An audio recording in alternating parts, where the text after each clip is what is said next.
This episode of Capes and Lunatics Sidekicks is brought to you by Tweaked Audio. To get awesome headphones, go to tweakedaudio.com and use the coupon code Southgate to get 30% off, free shipping, and a lifetime warranty. Or you can get there through the link on our website, southgatemediagroup.com. This is Phil Perich, and you are listening to the Lunatics Sidekicks Podcast. I'm here for Peter. That's right. Start of every month, Lilith is here for Peter. Anyway, welcome back to the Ultimate Spider-Cast, your home for everything, the home of all things Spider-Man. I am No. It's too many Spider-Man podcasts to try that, sir. Sorry. Stranding with the everything. Well, except midnight. Anyway, I am Phil. Joining me, as always, it is... Hey, y'all. It is Lilith Hellfire. What's up? The Lilith Hellfire. And today we're talking Web of Spider-Man 64 and 65. And we'll he threatened you with acts of vengeance. Now he's making good on this promise, guys. That's right. So, and then we'll get into some of the newer comics at the end. All right, so let's see. So Web of Spider-Man 64 and 65. Yes, the first one is Web Spider-Man 64, May 1990. See, Acts of Vengeance Aftermath, and it's still only 1990. Exactly. Well, it's like the year. It's a year later. I was going to look this up to say when did we cover? When he doesn't have any cosmic powers. Oh no! What he gonna do? Yes, we covered. Wait, the non-mutant superhero. By the way, I love that. Oh my lord, there are some covers at this point. They were like the was it the non-mutant neurotic superhero or something? Like they really. He's whack. The one with the psychosomatic issues. But yes, we covered the Acts of Vengeance, the original Acts of Vengeance issues in episodes 36, 37, and 38. So scroll down a little bit. Thank you, editor. Or you could put the links in the show notes when you get this up. I could do that. I will do that. People are lazy because I hate when people tell me to do stuff and it's not easy. So I got you, lazy peoples. I gotta sleep with you and then bury your body in the morning? Come on! Rude! Can't you just dissolve to dust? Can't I just get the Thanos snap? Sleep with some clones, man. When they die, they crumble to dust. What a man, such lazy. He wants sex and then he wants me to clean up his dead body? Come on. Anyway, so yes, Web of Spider-Man. Before the police come for Lilith. Web of Spider-Man 64, May 1990. Once more with feeling, and I have traumatic Buffy flashbacks, but okay. Jerry Conway, killer of Gwen Stacy, writer. He's really never going to live that down with you, is he? Hey, well, someone went down and didn't live that hell about Lilith. And Ray's favorite penciler, Alex Saviok. Oh, Ray. Send in the feedback. Come on. It was just a really nice package. Okay, leave him alone for the month of April. It's bad enough he has to talk freaking Batman, you know. What? He loves the Batman. Batman. See? Batman. All right, so we got like a couple of misfits in a paddy wagon. Oh yeah. All right. So the synopsis: inside a prisoner truck headed to the vault, Titania mocks the Trapster and the Brothers Grimm for being foolish enough to go after Spider-Man. This starts an argument among the four supervillains when suddenly the vehicle is pulled high up into the sky. The man responsible is Graviton, another one of the villains. Another one of the villains sent after Spider-Man during the Acts of Vengeance conspiracy. He uses his powers to free the captured villains and offers them a chance to get revenge against Spider-Man and takes them back with him to New York City. New York City? It's where all the best salsa's made, if the kids don't know. How would you know? Like, you watched the commercial since 1991. 2014 probably, I'd say. But 90s kids commercials are the classics. They're the GOATs. Just telling you. We can offer you commercial-free programming for the price of sold. We didn't tell you the price. I don't care. Yeah. I'm fired, damn it. I'm telling you, YouTube Premium, just mwah, chef's kiss, worth every penny. I'm Lilith Hellfire or Mozman Zord, damn it. Don't give me commercials. Commercial free viewing. All right. I mean, you know, all your favorite YouTubers and influencers already have like paid promotion in every damn video, so I'm still technically getting a commercial, so it's fine. I'll rant about that on Cape some other time. Okay. But back to Gravitron. Is this you? Is this you, Russell? Because it's not giving me your name. Cool. Atlas, Titanium, Trapster, and the Brothers Grimm. Oh, and Graviton. Okay, whoever this is brings up a good point. Why do they let the Trapster wear all his weapons in the paddy wagon? It's Marvel Universe. They believe the best in everybody. Unless they're just empty and they're just doing that to mock and be like, oh, look, that gun's really doing you a lot of good, huh, kid? That glue gun's doing you a lot of good. It brings the ensemble all together, you know. Ensemble, yes. It's a look. You can't mess with a look. Meanwhile, speaking of looks, look at Titania's booty. We get a lot of that and cleavage. Just saying. Hey man, it's 90s. It's what all the female supervillains were wearing and heroes were wearing. They're not wearing. Your booty. Good lord. Meanwhile, at the offices of J. Jonah Jameson Publications, Inc., Peter Parker finds himself answering uncomfortable questions about Nick Katzenberg's photos of Peter Parker in a Spider-Man costume. He's just like, Mary Jane has a thing, man. You know, it's a little role play, bro. Whoa. You've been married like 8 times, Jameson. You know, spice it up. I know you're not keeping that Hitler mustache for your health. Come on. Flavor savor. Just ask Charlie Esser. We're doing me now? Nobody tell Charlie. Give your wife something. Peter explains that he was wearing the costume for an advertising layout for the Daily Bugle and that he would never intentionally fake a news photograph. Well, at least in Amazing Spider-Man 5. Bird. Wait, it's Friday night, guys, so I'm sorry. Obligatory take a drink. I'm not strong enough. I haven't had enough alcohol because we didn't start podcasting at 8. So there we go. Get your spinach, Popeye. All right. Now I'm myself. Red Bull gives you personality. Monster keeps Mama awake. Peter assures both Jonah and Joe Robertson that he has never faked a single news photo he took for them over the years. See last liar. You're about as a battle liar as Clark Kent doing an article on Superman. Don't ask the Sandman. Where's the journalistic integrity? Don't ask the Sandman. Again, isn't his whole career as king of the selfies? You know, it's like, oh, hey, look, I took pictures of Spider-Man. You know, he wants himself. I don't know, kind of questionable there.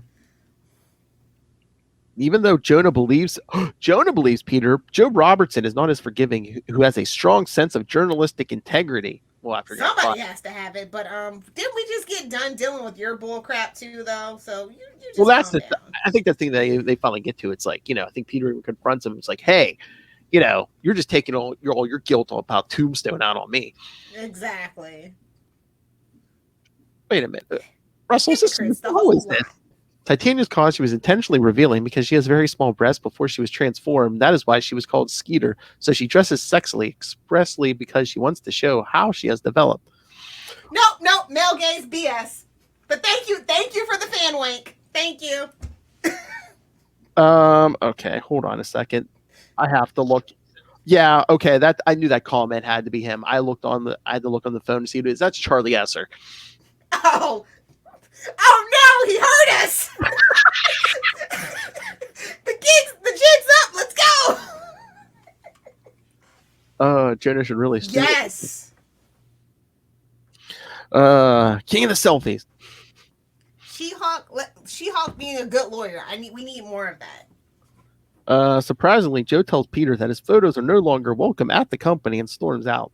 Jonah tells Peter that he will try to talk to Joe, but as his editor, Robertson is the one who makes the final decisions. Peter is upset by this as he cuts into his source of income, and he rightly blames Nick Katzenberg for the latest misfortune. Katzenberg! Forced to ride an elevator with Katzenberg, Peter snaps when the sleazy photographer makes fun of his situation. His anger gets the better of him until the elevator stops on the ground floor and people see him pinning Katzenberg to the wall. A lot of pent up anger you got there, Pete. He composes himself and tells Nick he isn't worth it. Katzenberg drops into the elevator floor. Katzenberg threatens to sue, pointing that he has witnesses, but the people waiting for the elevator leave quickly, not wanting to get involved. Katzenberg vows. It's New York. Come on, be serious. Exactly. Katzenberg vows to get even with Peter, deciding to do everything he can to compete with Peter as a photographer. Yeah. Good luck. Unless you're going to become a supervillain and take pictures of yourself. Good luck. Charlie says, I guess the Titania thing, that's just in the story explanation. I am always watching. Whoa there, big brother. SRI. Oh, wait, there's Russell. I love that we show that JJJ actually cared for Pete. Should I write a fanfic? It works for the stuff it? now. Works for the current stuff. He was just getting soft in his old age. That's all. Well, Viagra helps with that. Well, he has been married several times, so I guess Exactly. he figured it out. Well, I wonder when he's going to get the next young wife since Marla's dead. Salt, just a little salt in the wound. We get the billboard, by the way. I thought that was funny. What? The billboard with Spider-Man. Oh, yeah. Changing into Spider-Man, Peter swings across the city to vent his frustration. A 90s kind of paper honors a 90s kind of hero. And if that ain't like right back to where we are in 2021, 90s nostalgia mania at this point with the damn Gen Z kids dressing how I was dressing in middle school, it's like making me feel old, man. Back in my day. Back in my day, we wore Jinko jeans, damn it. I was not about the skinny jeans. Worst trend in the world. So he is angry of being pushed around all the time and how recently he has only been reacting to things that are happening around him. He recounts when he had the power of Captain Universe during the Acts of Vengeance conspiracy. Why? Wait, I wonder why we're bringing that up. No clue. As well as when Thomas Fireheart purchased the Daily Bugle out from J. Jonah Jameson in order to boost Spider-Man's profile due to some debt of honor. See Web of Spider-Man 50. The Bugle billboard. Way down. Oh, yeah, here we go. The Bugle billboard that Spider-Man lands on states that Spider-Man is a 90s kind of hero. This should be considered a topical reference per the sliding time. You don't say. Well, as he gets down on himself, over the whole Katzenberg thing, his thoughts are interrupted by the buzz of his spider sense. However, he turns around a moment too late and misses seeing the Green Goblin fly by, and we'll get to that story in November. Gobble, gobble. Some Harry Osborn gobble in November. The jaggedest of turkeys. Mwah. Gobble, gobble. Out of the gooch. And Keith carries a pouch. Out of the pouch. Boing. I just love how it got Russell now. Every time Ray says anything, he's like, "Is it gonna be sausage?" Oh Lord. Yes. We turned Ray. Now we've turned Russell. Can't wait for some gobbling. Oh.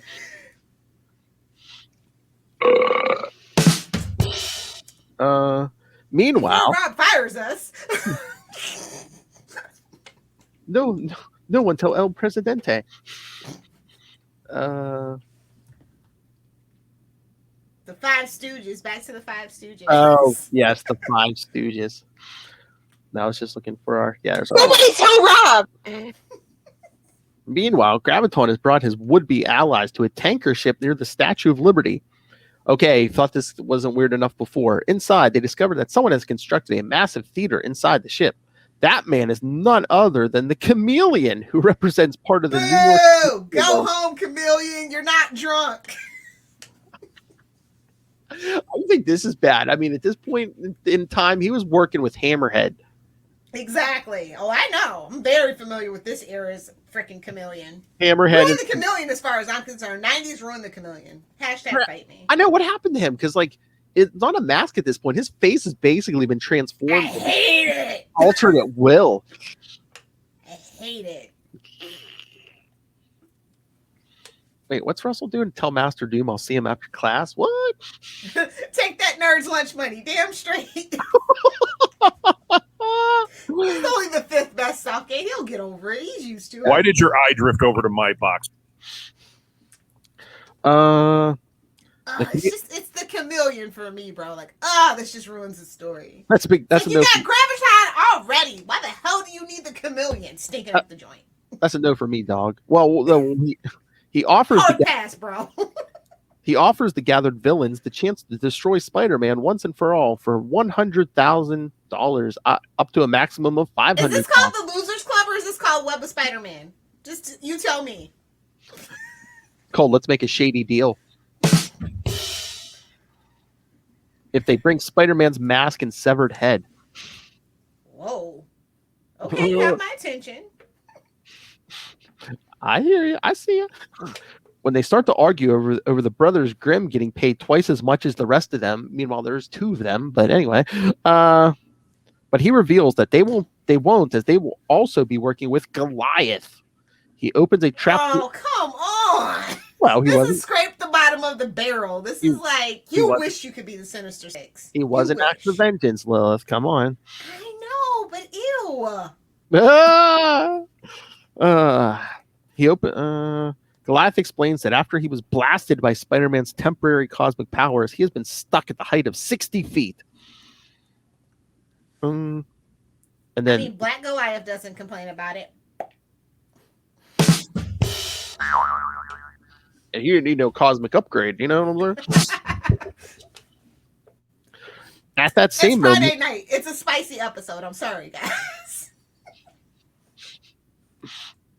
At that same moment, at the Soho loft of Peter Parker and his wife, Mary Jane, Peter tells Mary Jane about how Joe basically disowned him, feeling that it was hypocritical after Joe himself kept quiet about a murder for 20 years. I love how Mary Jane's like, shh, it's okay, baby. Just eat the Chinese food. Get your energy up. I don't care about that.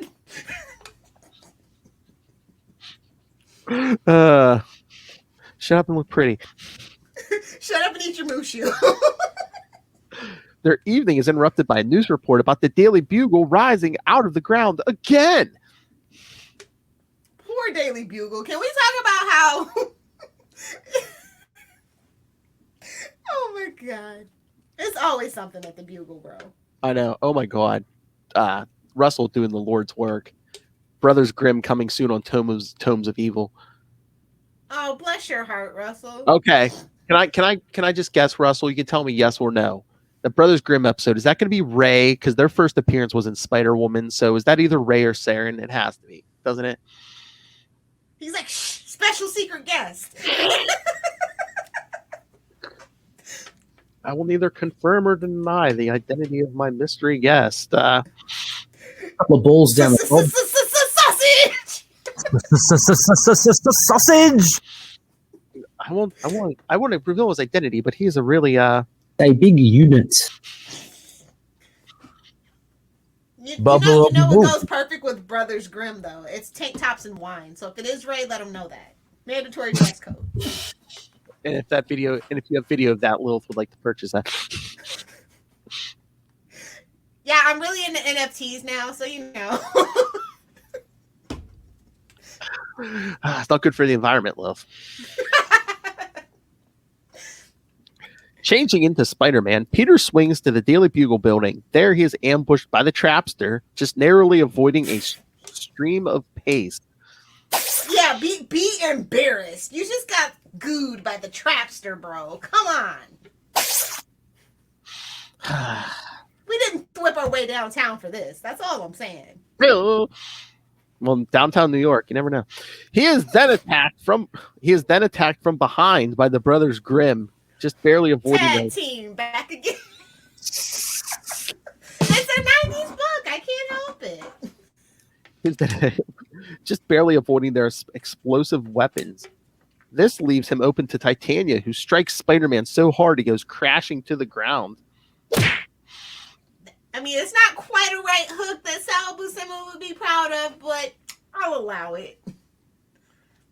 Wait, Russell says Ray is too busy. His life is really, really hard. I don't know. Not quite soft, not quite. No, I know he has a lot on his plate these days. Podcasts, live reads. I know he has a lot on his plate. Sausage. A very small child and a very beautiful wife. So yeah, full plate.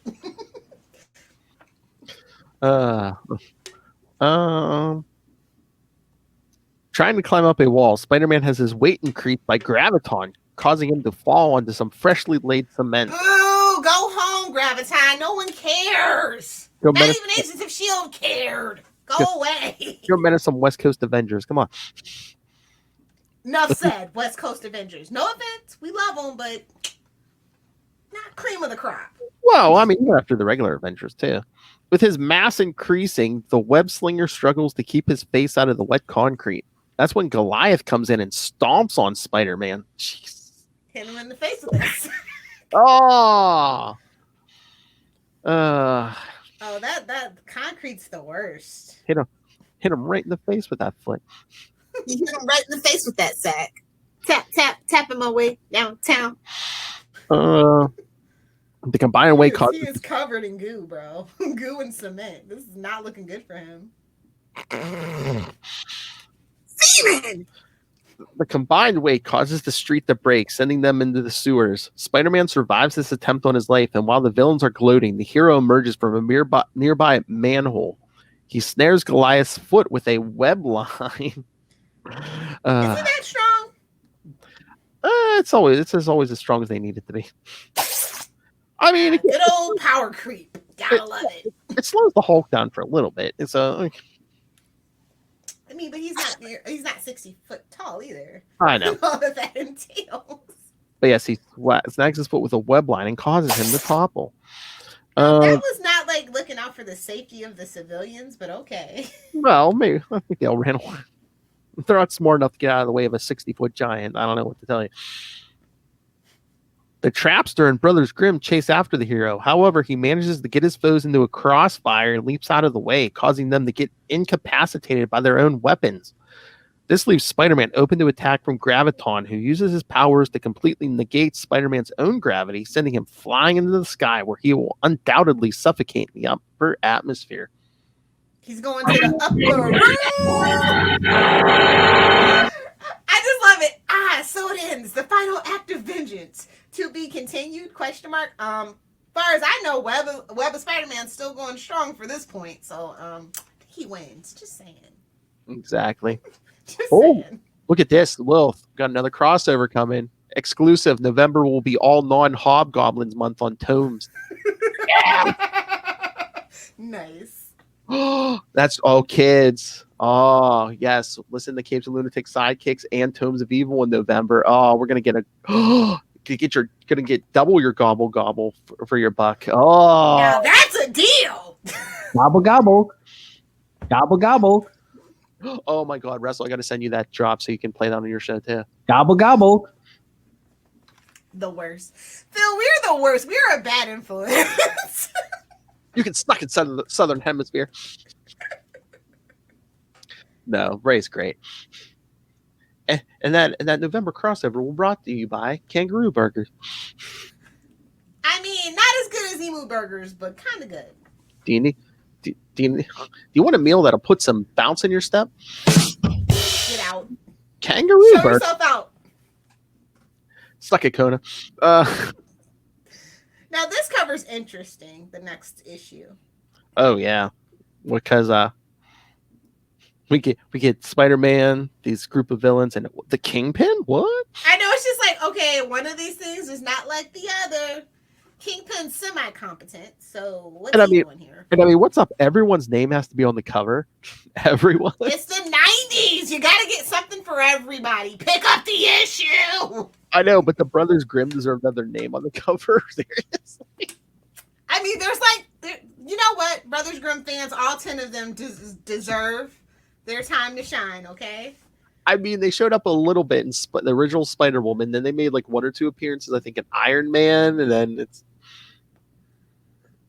Like I said, all 10 of his fans, everybody deserves to have their favorite in the spotlight at least once. And this is what that book's about. I mean, I think they tortured Rhodey as Iron Man with the Brothers Grimm.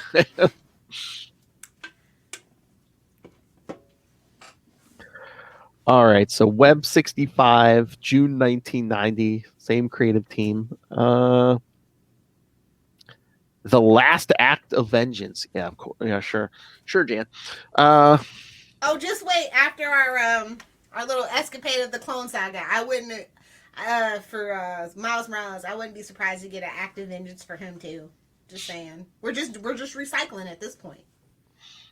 Again, it's like, can you really do an Acts of Vengeance at this point? Because everyone just fights everyone's villains at it anyway. You know, back in the day, you know, when villains stayed in their own neighborhood, it's like, okay, I get it. But now it's like everyone just pops up in everyone's book anyway. Touche. Oh, I haven't fought you in Modern comics. That's right. It's all just a big bunch of look at me, buy me events and stunts. Yeah, they're stunt queens for sure. Back in my day, everybody stayed in their pocket unless it was a crossover once a year or an annual or a Marvel team-up book. Back in my day, Titania had small breasts. We're doing me now? During his battle against a group of supervillains, Spider-Man had his gravity negated by graviton. The hero speeds higher and higher into the air. At risk of suffocating in the upper atmosphere, Spider-Man manages to snag a ride on a passing airplane with a line of webbing and reels himself in. There's a kid. Mommy! There's a gremlin on the wing of the plane! And she's like, shut up, Shatner. Nice. I like that reference. I'm going to take it as that reference, and I don't care if it's not. Nice. TWA. Aw. Remember when airlines were in business, kids? I was going to say, what is this, Spirit? The best seat probably is on the outside of the plane.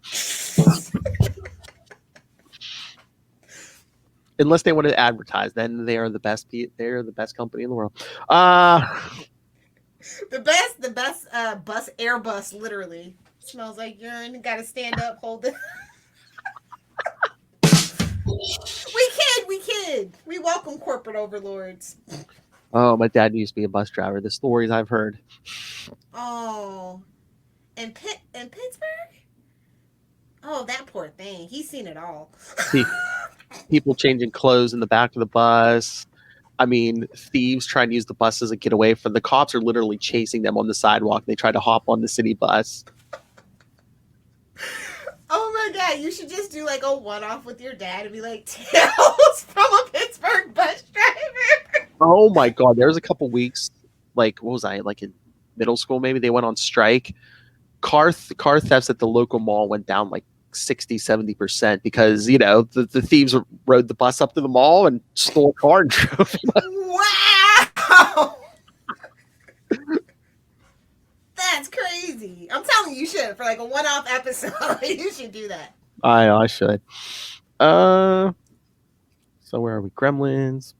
When the aircraft lands at the airport, Spider-Man takes a moment to rest and then leaps off the plane. Much to his relief, his normal gravity has returned and he swings away before airport security can arrest him. Airport security pre-9/11? Okay. Sure. What? You mean Paul Blart couldn't get him? Meanwhile, Graviton and his colleagues Goliath, Trapster, Titania, and the Brothers Grimm return to the Chameleon's tanker and discover that there is no trace of their employer or the money he promised to pay them for eliminating the wall crawler. He's on a boat. So-called the Lonely Island. Sorry. Look Look at those bimbos. He's got the captain's hat. He's pulling his best Hugh Hefner. Oh yeah, that again another sign of the times. Yeah, he was always had like bikini women at this point. Fresh champagne. I mean, you can't argue with a man that brings you fresh champagne on a yacht. Oh. No. The trapster melts open a safe and discovers a memo. Jeez, apparently written by See you later, bunkies.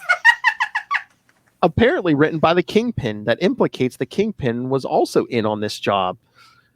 Again, I mean, it's a setup. Why would you lock up a memo in a safe? Why do villains do anything, Philip? Like, let's be honest. Can we be honest about that? That's true. It's your shit. It's Chameleon. It's all stunts and shenanigans at this point. It's Chameleon. He's a fancy man. I forgot. Totally. I'm not a fancy man. Furious, the 6 villains head into the city to confront the Kingpin. Yes, this is where the Kingpin comes in, kids. Watching from his yacht, the Chameleon gloats about how easy it has been to manipulate them and to attack his rival in the criminal underground. I mean, you're not dealing with the brightest bulbs in the box, so I mean, You'd think between 6 of them they'd have one brain, but yeah. You'd think. But again, this ain't the Sinister Six we're dealing with. That's right, no auto. While in Soho, Harry and Liz Osborne are getting ready to go out to the opera. Whoa!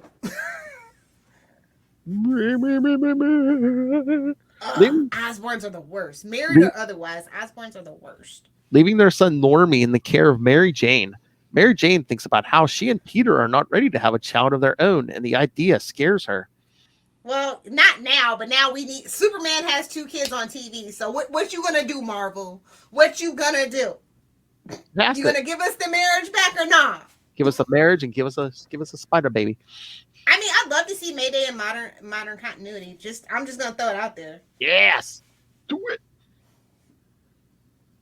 Oh, speaking of, stay tuned for May, kids. we had to switch it up a little bit, but I got my Black Widow shirt on. Nice. Open that box because I'm not waiting until August. So sorry. You had your chance, Marvel. You blew it. July. You blew it. Oh, yes. August is Suicide Squad. My fault. My fault. The Suicide Squad. But yeah, May was going to be Black Widow month, but we had to switch some stuff around because, Marvel's. Damn you, if it's in movie theaters, if it's safe to go to movie theaters, I'll probably go see it in movie theaters. I refuse to pay $30. I refuse. Oh yeah, like there's no other way you could see it, matey. I'm just gonna be real with you. Like when you stream Disney Plus stuff, it is not the best quality, and I can't. If it's not 4K, I can't do it. I can't do it. I'm bougie like that. I can't do it. Suddenly, Normie crawls off, prompting Mary Jane to go after the child. Behind the curtain, just behind the curtain, she is shocked to discover that Harry has stored his Green Goblin gear. Again, it's like a closet, but it doesn't even have a door. It's just like a curtain. He's an Osborn. He's insane. You can tell by the waves, okay? Insane in the membrane. that white man corner is. I know. This comes as a shock to Mary Jane, as she thought Harry destroyed the costume after the last time he wore it. Since Harry and Liz are still on their way out the door, Mary Jane doesn't say anything until she can talk to Peter about it. What a snitch. I can't wait to tell Peter about this hot goss. Nice. While in Manhattan, the authorities are on the scene assessing the damage of the Daily Bugle building after it was lifted out of its foundation by Graviton. Ednor Gorch of the Department of Building Safety has finished her initial assessment and has determined the building is a complete loss and has to be torn down. Overhearing this tax breaks on renovations, baby. Let's do it. Overhearing this from above is upsetting the Spider-Man, who considers the Bugle a second home. He thinks that if J. Jonah Jameson still owned the Bugle, he'd fight the condemnation of the building. The wall crawler suspects the new owner, Thomas Fireheart, will try to use this as an excuse to get out of the debt of honor he owes Spider-Man. You wish. Yeah, sorry to burst your bubble, buddy. I know. Suddenly, the ground begins to shake as Goliath passes by on his way to Fisk Tower. Fee, fi, fo, fum. Witnessing the situation, Thomas Fireheart tells Kate Cushing to contact their auxiliary presses in that hive of scum and villainy, New Jersey, to be ready to prepare a special edition. At that moment, Goliath and his partners arrive at the Kingpin's office, demanding that he pays them for eliminating Spider-Man. We need to get paid. Hi there, chubs. Like, rude. No, body positivity, no fat shaming. Come on. 1990s, man. 1990. Bet you wouldn't say it if you looked like Michael Clark Duncan to his face. I bet you wouldn't do that. When the Kingpin doesn't know what they are talking about, Graviton threatens to raise the entire building off the guard. That's when Spider-Man arrives, firing webs into Graviton's eyes and taking him down with a single punch. Wow, you gotta be embarrassed, bro. No, seriously, you control a fundamental force of the universe, and this kid from Queens takes you out with one punch. He Guy Gardnered him. Oh. One punch. Titania leaps at the wall crawler, but he sends her falling to the ground below. As Spider-Man is swatted aside by Goliath, Titania lands safely on the ground only to be struck by a passing city bus. Ouch. Back to the bus. Talking about getting thrown under the bus, am I right? Oh! You're welcome, Kona. I was gonna say, in New York, bus catches you.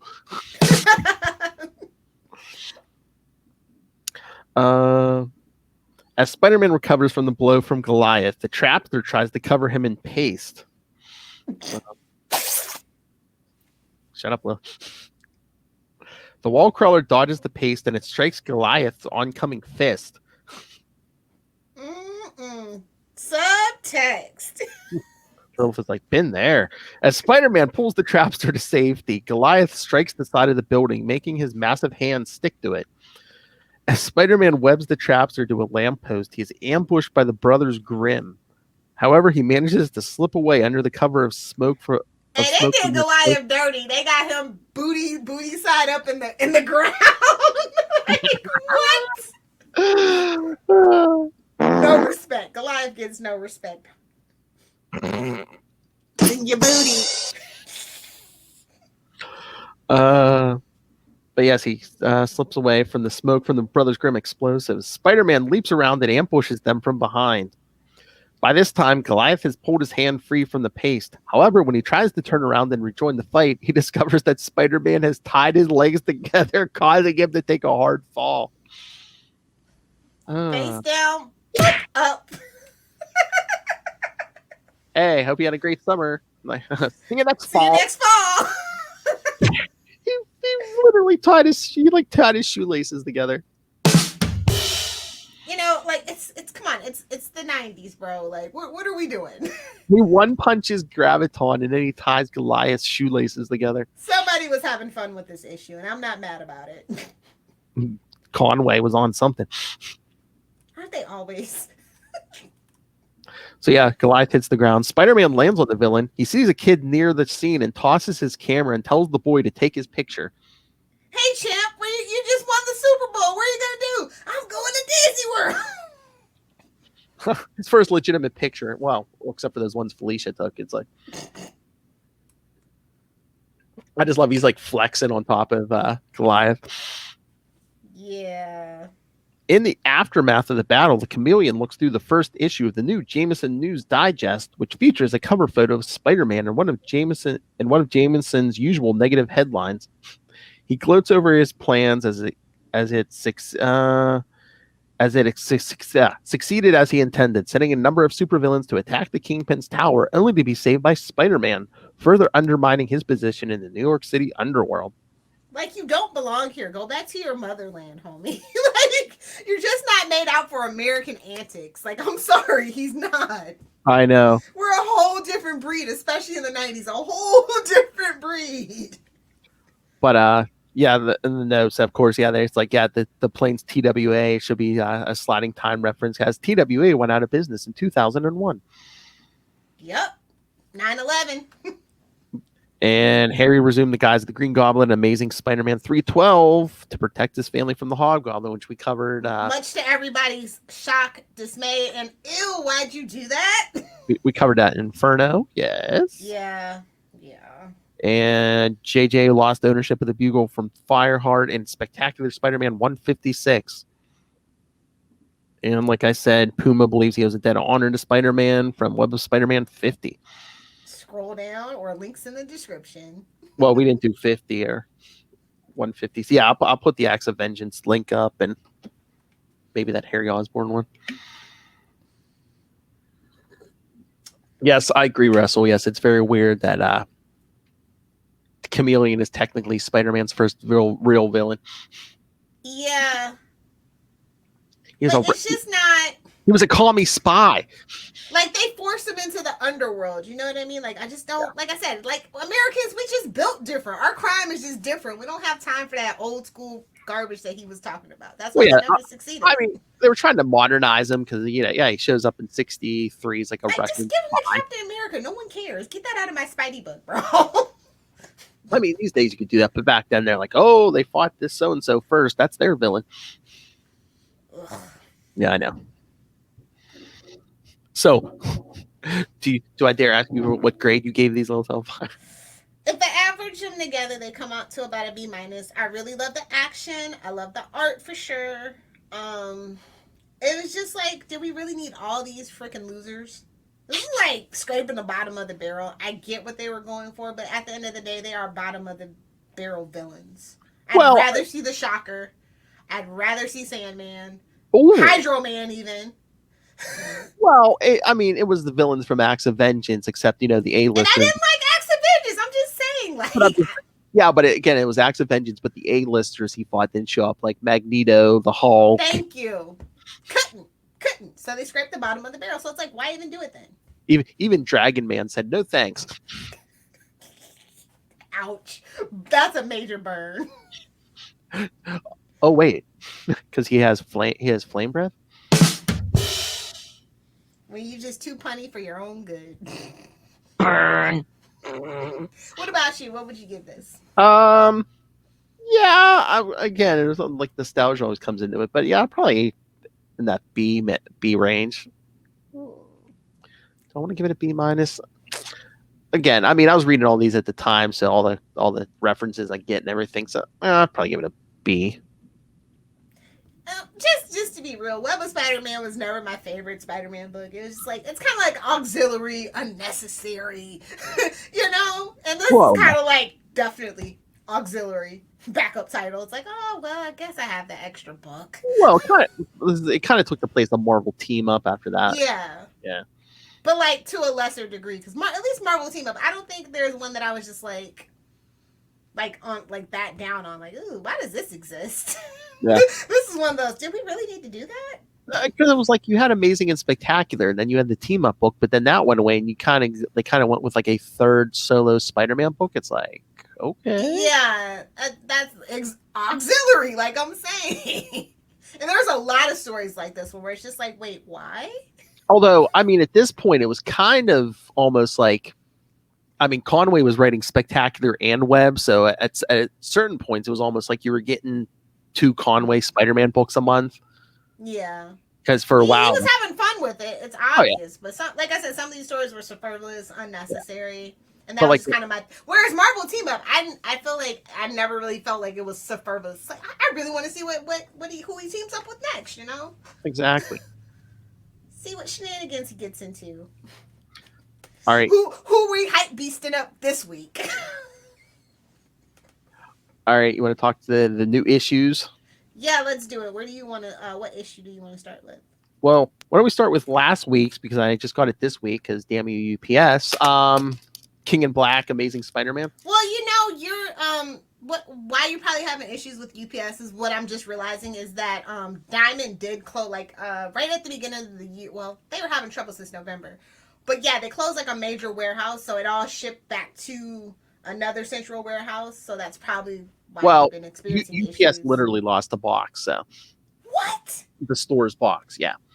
They lost it. It's on eBay. I don't know how to tell you, a comic book guy. It's on eBay, bro. Well, I think he got a replacement from Diamond or whoever, so he don't care. But yeah, I'm sure someone. That's what I even said. I'm like, someone's selling those. Or Yeah, if it happens more than twice, report that guy. Anyway, yeah, let's talk about last week's. Yeah, King in Black, Amazing Spider-Man.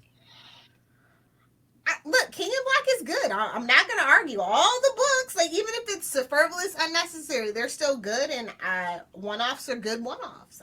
You should be collecting the whole thing. I very rarely say that, especially about Marvel crossovers and events, but no, it's not a stinker in the bunch. It was so good.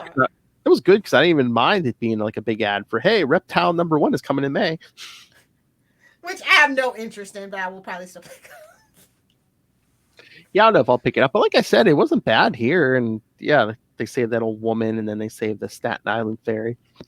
Yeah, it's like, okay, bro, we get it. You gonna do it? You gonna pull the trigger? No? Yes? No? And Spider-Man stabbing alien creatures. I mean, I'm always here for that. Little kaiju action. Little Mighty Morphin Power Ranger action. I love the vibes of this book. And like I said, it's not like it's a regular book, so they get to have a little more fun, do some unusual things. Which they definitely have needed to spice up the Spider book for a while. And again, it's in modern comics, it's something rare. It's a one and done too. So it's exactly. So they get to be different and not have to worry about how it fits and if this has to be an ongoing story. Which, I used to hate one-offs, but like with modern comics, I say we need more of them. It's just weird. Yeah. Oh my God, I'm getting old. Well, there's no continuity in modern comics for the most part either. So I think that's what it has a lot to do with at this point. True. But yeah, I really love the artwork. Like, my goodness, they went all out. Oh, yeah, the art is great on that. Great Peter Parker booty shots. That's all I'm saying. Whoa. It's going to be fun tomorrow. Your booty. I've got absinthe for our Snyder Cut review, so, Oh, Russell, do you have feedback for the Web of Spider-Man? He said he's sending it now. Now, I was going to say, you sent me a lot, but I know he hadn't sent for these webs. I didn't know if you read it or not, but okay. All right. We'll keep going. On that feedback. What other issue do you want to talk about? Do you want to talk Miles Morales 24? I mean, okay. I have thoughts and feelings. And okay. Is it just, it's kind of like a fill-in because the Clone Saga starts in 25, but I mean, it's a little cute team up with Miss Marvel. Yeah, it's cute.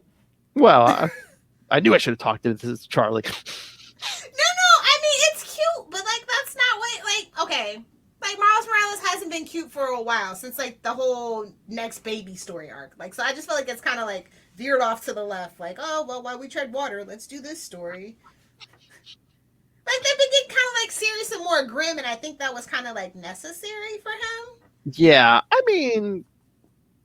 And two, like I said, I think they were waiting for the big, Divisible by 5 issue to start the Clone Saga. So, yeah, and it's like an info dump about how he's feeling and things like that. Yeah, the state of his soul and whatnot, like And again, we're always writing and thinking about the trade. So it's like, okay, yeah, don't start until 25. That'll be the start of the new trade. So, yep, it's definitely a palate cleanser, for better or for worse.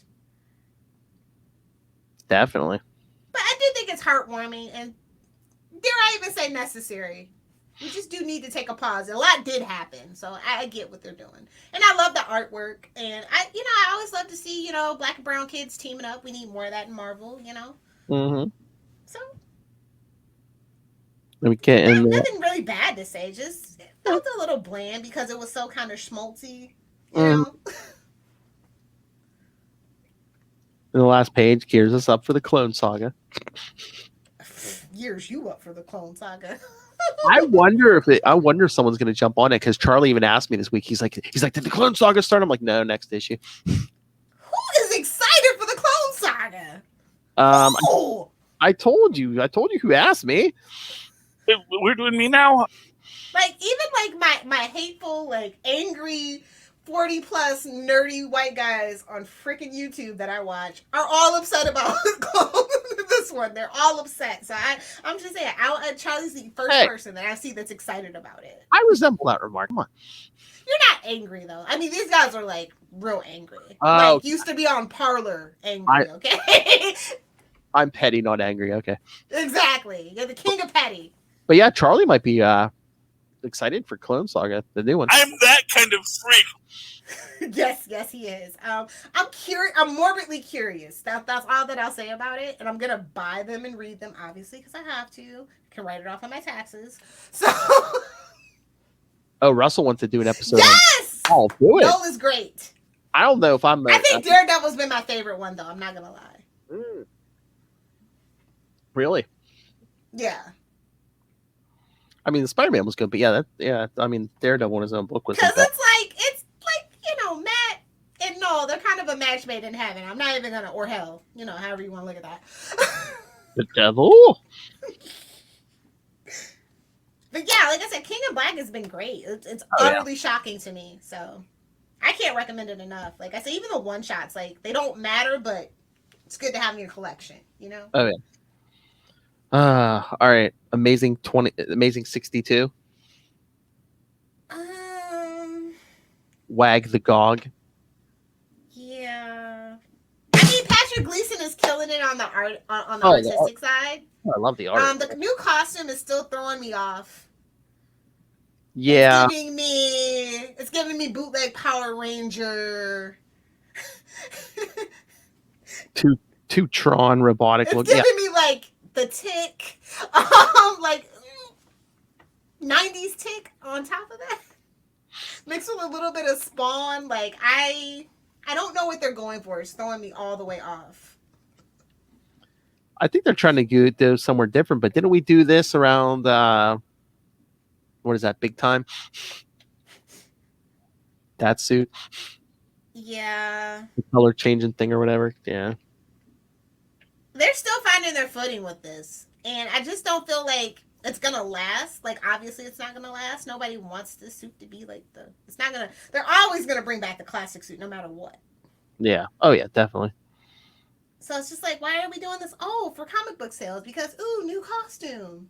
And is Pete trying to get Mary Jane in the baby mood? I mean, here, watch Gog. Not this Mary Jane. Yeah. Just saying. But yeah, I'm concerned for the state of the book. I'm just gonna be really honest with you right now.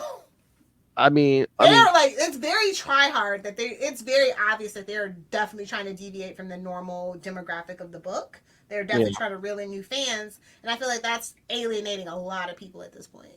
They need to give us the payoff on this, on our little buddy here in the cage. I totally agree. Do you think they're going to do it? Eventually, they're going to have to. I mean, how long are you going to tease this? We thought Batman was getting... Well, you thought Batman was getting married. I'm just saying, they don't have to do anything. I know. They can just hype it up, and go, oh, psych. What are we waiting? We got your money, nerd. What are you going to do? What are we waiting till, like, 75 now to do this? Kindred? 100? Who knows? Oh I mean, it's a spider book. It's guaranteed to sell. Even people that are just collecting to sell it on eBay, it's gonna sell. Yeah, it's twice a month. Yeah. So I mean, oh, but I did message Ray and say, "Oh, Tombstone's in this issue because yes." Speaking of Joe Robertson, yes, his son and Tombstone's daughter.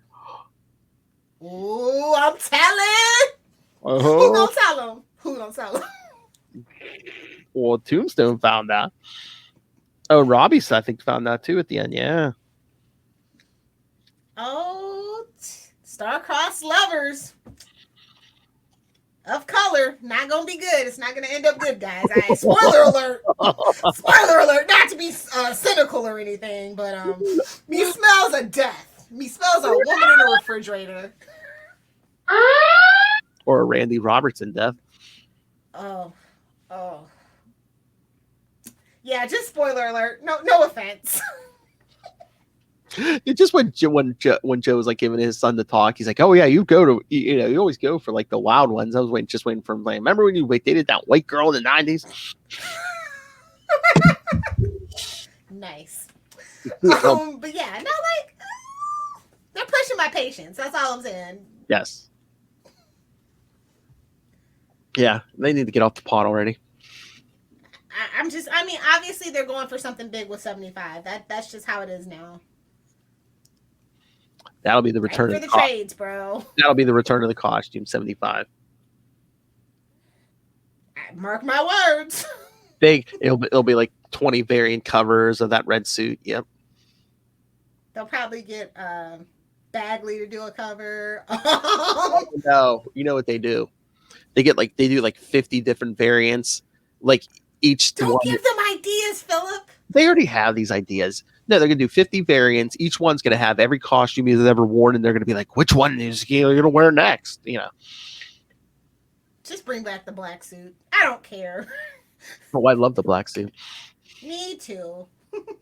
Unless he puts on that Ben Rowley suit. You know what? Give it to Miles. There you go. That might get people to love Miles a little bit more. I'm just saying, I feel like Miles is slept on. Like, his book does good, but it could do better. Yeah. I say him and Gwen Stacy need to just have a book together, but that's just my personal opinion. I think that would really, and that way, you know, it would balance. Two birds, one stone. People want to see them together anyway. I mean, I think if nothing else, they need to pick up the pace of Miles's book just a little bit. How many times have we rebooted Gwen's books? I'm just saying, I feel just put them together. Charge me the extra $1. I don't care. I mean, DC's charging like $80 a book now, so I mean, who cares? Do what you want. Yeah, seriously, or just do like, you know, if they don't team up, do half a book Miles, half a book Gwen. Exactly. Because I'm tired of them rebooting Gwen. Gwen gets done dirty so hard. Mm-hmm. Whoops. Phrasing. But it's still like the Spider-Verse is still way more solid than any other pocket of the Marvel Universe. So, oh yeah. I mean, X-Men, stinky. No. When is that reboot coming? After the Hellfire Ball. We're doing a fashion show now. Come on, people. It is a slog now. Marauders is still the best book because it's fun, but it's not that great. And I know Pirates. What are you gonna do? I know Cable's coming to an end in a few issues. Looks like they're going to be bringing Old Man Cable back. Pirates art. I told you nobody wanted that. I don't know why they always. It's like, bro, Cable is not for the young folks. I know they saw him in Deadpool 2 or whatever, but young for the young folks. Young Cable can't stop strafe, so he's going to have to bring back his older version. Yeah. Yeah. And I know Spider-Book's always the best investment in the Marvel Universe. Just gonna say it. And I was going to say, I hear you, Ray. I know Lilith didn't read it, but Spider-Woman 10 was pretty good. It was like the wrap up to like the first big arc. Oh, finally. When do you think the trade's going to hit? I don't know. Did they announce? They Probably didn't like 2 months is usually how that goes. Maybe. So once it hits trade, remind me and I'll pick it up. Yeah. Oh, yeah. Like I said, I mean, a great story. The art's incredible. I love the art on this. Now, is it spicy art or is it tame art? Because you know that was Spider-Woman's original thing. It was kind of spicy. I mean, it's... Or is it that good that it doesn't need the spice? I mean, it doesn't need the spice. I mean, if there's... I mean, any spice is probably pretty much unintentional, but... Okay. It's not gratuitous, right? Yeah, no, it's not. It's not at all. Yeah. Tasteful. Artistic integrity. Okay. Yeah, no, it's good. Oh, yeah. That really pops. Very sharp lines. Mm-hmm. Yeah, like I said, as soon as it comes out in trade, I'll definitely pick it up and jump on board. And if you want to hear an interview or two with the writer and the artist, go check out To Know Her's to Fear Her, the Spider-Woman podcast. What's up, Spider Babies? Yeah. All right. So, okay. Before we leave, feedback. Yes, Russell's feedback. Thank you, Russell, for sending that in. All right, kiddies. Here's what Russell had to think about Web of Spider-Man 64 and 65. Hello, Capes and Lunatics. This is Russell here, and I'm phoning in, I guess you could say, to talk about Web of Spider-Man 64 and 65. I really enjoyed these issues. They're like they call it an act of vengeance epilogue. I'm just going to go over the little highlights for me personally. I love the idea, the concept of the rival photographer getting a picture of Spider-Man unmasking and causing Peter to lose his job, and worse yet, lose the respect of Robbie Robertson. Yeah, that's a concept that's pretty cool. We see a random Green Goblin cameo. I assume that this is building up towards the J.M. DeMatteis big storyline where Spidey battles Harry as the Green Goblin. Being a big Universal Monsters fan, it was great seeing the Chameleon turn into Lon Chaney from the Phantom of the Opera. He turns into a couple other old-time celebrities, but that one was the best one in my opinion. This one is for Ray Ray specifically because Mary Jane wants some of that Peter sausage at one point, but duty calls. Duty calls. I this is my first time reading anything with the Brothers Grimm in it, and I love them. They're so ridiculous, flying around on clouds. I'm going to have to dive into them. If anyone out there wants to do a Tomes of Evil episode on the Brothers Grimm, let me know. I didn't know that the Daily Bugle at one point was owned by the Puma. That's an interesting thing. The D-list villains absolutely wreck Spider-Man. I mean, he even says that if they knew how close I was to passing out, they would finish me off for sure. It is just ridiculous, the beating he takes. Shut up, Lil. I love the first page of issue 65 where they talk about waking up from a dream and realizing you're falling, but you're falling up. I thought that was funny. One of my favorite lines is when Spider-Man is hanging on the plane and the lady says that you got to get out of here or the air traffic control or will fine you or whatever. And he says, lady, you have no idea how little I care.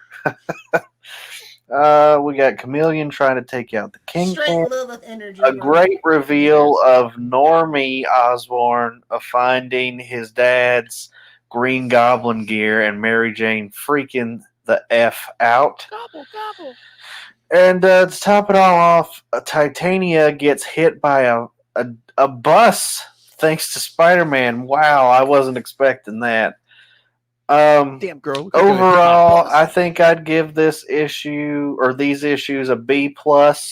I thought they were very good. So yeah, I don't know how much more I can say.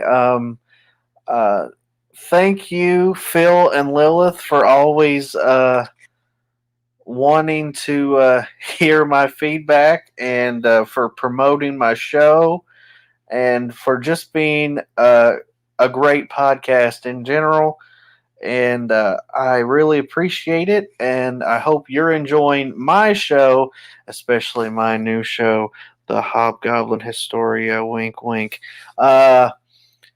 So thank you. And I'm going to get on my little goblin glider and I'm going to ride on out of here. So see ya. Don't be stabbing people in the chest with that glider now. Well, thank you, Russell. See, Ray, that's how you send feedback. Oh, I did want to shout out anybody that's a Carnage fan. Carnage Black, White, and Blood #1. If you are a Carnage fan, this is the book for you. It's body horror. It's anthology style. So you get this crazy, chaotic energy from story to story to story. I liked it a lot. I was gonna But say I I was like wondering. Carnage. This is only for Carnage fans. If you don't Okay. like Carnage, do not pick this up. I was wondering about it. Yeah, I didn't read it yet. So It's yeah, like a lot of horror, body gore, like things that I Okay. like, things that work perfect for Carnage. And I'm glad that we're ramping back up on Carnage because that gives me hope that Venom 2 is coming. They keep saying it's coming, but I don't know. I mean, Morbius has been coming for how long? Hell, Hell. yeah. They got it. It's a $5 book, by the way, but I think it's worth every penny. If just only for the artwork, it is absolutely stunning if you're into that style. Even the cover pulls you right in. I thoroughly enjoyed it. But again, you have to be a Carnage fan because Carnage is not everybody's cup of tea. The big two seem to be doing a lot of that now because it's like I think it started with Harley, right? That is like aren't they doing a Wolverine book like that? And then over at DC, they're doing Batman Black and White and Superman Red and Blue. Yeah, well, we've already done Superman Red and Superman Blue, but we don't talk about that, right, Tyler? Well, it's not that story. It's just every story's I know. colored. I'm just saying, like we've kind of done it before. But yeah, yes, great. Yeah. Thank you for the feedback, Russell. Yeah, we're gonna. The Carnage stuff, by the way, is out Ewing doing some of the stories. Oh, we have really? Ben Percy and Tiny Howard, and we got Sarah Pacelli doing the artwork on all of it, I believe. So, damn it, I'm about to go get that now. Yeah, just keep in mind it's Carnage being Carnage. So if Carnage is, I'm just warning you, if Carnage is not your cup of tea, this is not. Oh yeah, I mean, I love those writers. I'm willing to give it a shot. Oh, and we mentioned To Know Where's to Fear Her. Yes, great show. Even Russell agrees. He's like, great show, Saren and Sausage Man. Nice. Steve, I'm gonna be sure to put that in my when I'm over on Moon Knight. I'm like, yeah, sorry, the Sausage Man couldn't make it.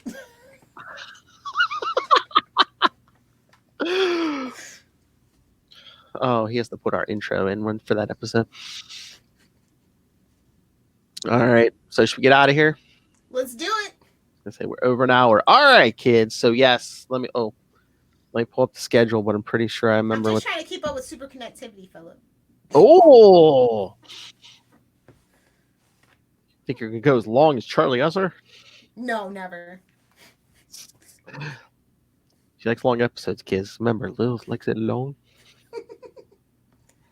Come on, give the kids the homework so we can pay the bills. Hold on, I'm opening the schedule on the computer.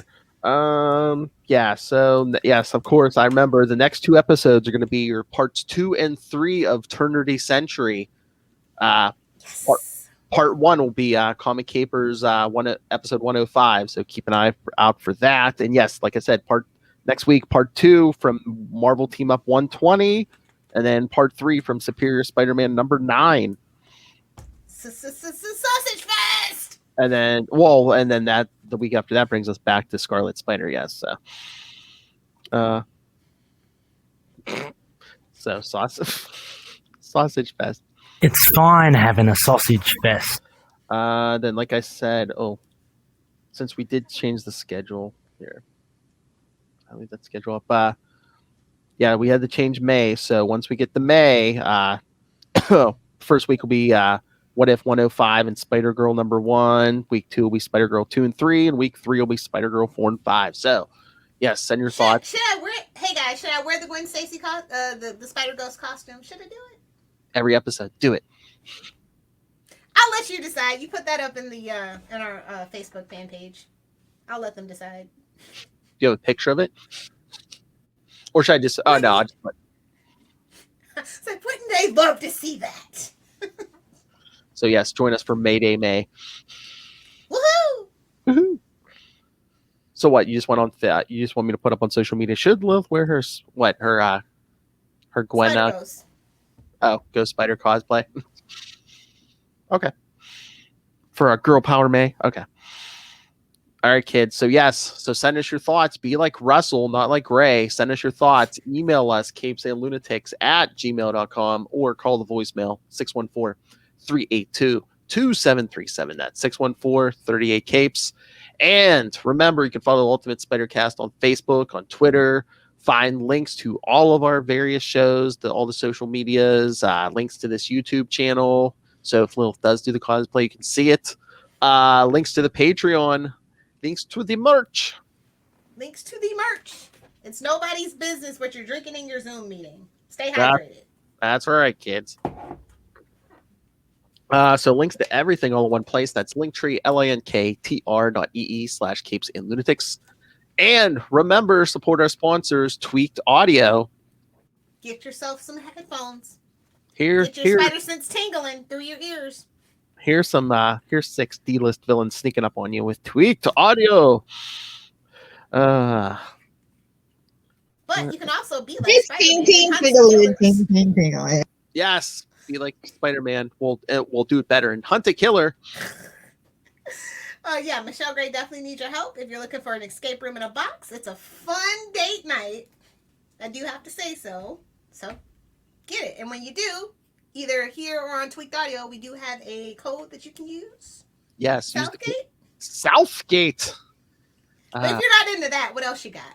I like to read. What else you got? Well, Charlie Esser, you can always pick up Pod Life, the book, and now in digital and paperback. Learn the ins and outs of podcasting from the experts and That fifth best Southgate. that fancy man who locks up his memos, Rob Master Doom South. But yeah, go on Amazon because and use the link for Southgate Media Group because of course it helps us help support this show, the network, and like I said, the aforementioned man in his tower, Rob Master Doom Southgate. Make it rain. So says Master Doom. Please kick me in the pants. I get so much right. Certainly. Love Hellfire. If you guys want to hang out with me on the interwebs, sometimes on Twitter, live tweeting something DC related, I'm sure, at Lilith Hellfire. Over on Instagram, if you like puppies, smoothies, cold pressed juice, at Lilith Hellfire 86. Spicy memes. Well, millennial spicy memes. At Lilith Hellfire 69 on TikTok and the gram. Really, it's all Because just Ray comic likes book it stuff. hard. What? Really, it's all just comic book stuff. Yeah. Okay, Russell, this is for you. Because Ray likes it hard. A big unit. Man, Reagan hit tonight, man. A big unit, the big bazooka. Tricky Poor Dicky. Ray. You leave our triplet alone. I know he's gonna have to do Batman. I know he's gonna pay enough. I know. I I'm sent them a thirsty fruit right now. basket, but the shipping is hell to Australia. So I know. Bye, Felicia. definitely on that note, hit the music. Mama getting sober. All right, kids. Come back next time. Eternity Century Part 2. Make sure you get Part 1 of Comic Capers 105. Your Spider-Woman 33. And then 2 weeks, Spectacular Superior Spider-Man number 9. But until then, swing on back. Thwip, thwip.